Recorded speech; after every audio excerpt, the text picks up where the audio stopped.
Hello, everyone. SadBoi here, and today we're discussing Him, a new horror movie directed by Justin Tipping and produced by Jordan Peele. They really milked that this was produced by Jordan Peele to the point where a lot of people thought this was directed by him, but he ultimately just helped finance the movie. I will say, though, it felt like they were really going for a Jordan Peele vibe during the whole thing, and while that did make for some appealing aspects of the movie, there was overall something about this movie which really reduced its quality. But before I talk about that, I want to go over what was done well. The acting in Him was pretty good. No one had a performance that I would consider to be a detraction from the film overall, but Marlon Wayans really stole the show in my opinion. He showed a great range of emotions and really overshadowed everyone else. He brought intensity to his character that made most scenes with him engaging. Otherwise, no one's performance is worthy of praise, but similarly, no one did anything to criticize. The next thing about this movie that was a definite positive was the total visual experience.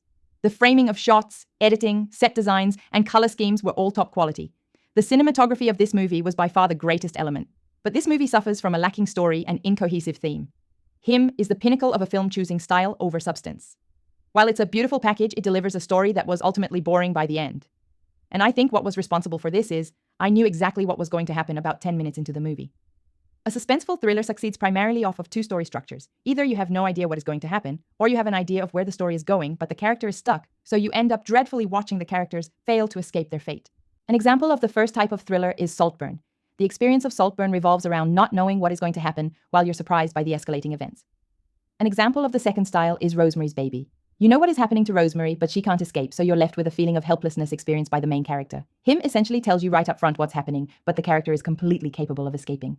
So you're kind of just watching him choose to stay in this very dangerous situation. They also get into this idea of questioning how much a person is willing to sacrifice to achieve greatness, but then they just drop this thread. It turned a well-shot 90-minute-long movie into a slow drag. I found myself checking the time and waiting for it to be over. Him was ultimately a disappointment. It feels like if more effort was put into the story and message that this movie could have really been something. Instead, it's a movie that is somewhat worth seeing, but missing it is certainly no loss. I'm giving Him 2.5 out of 5.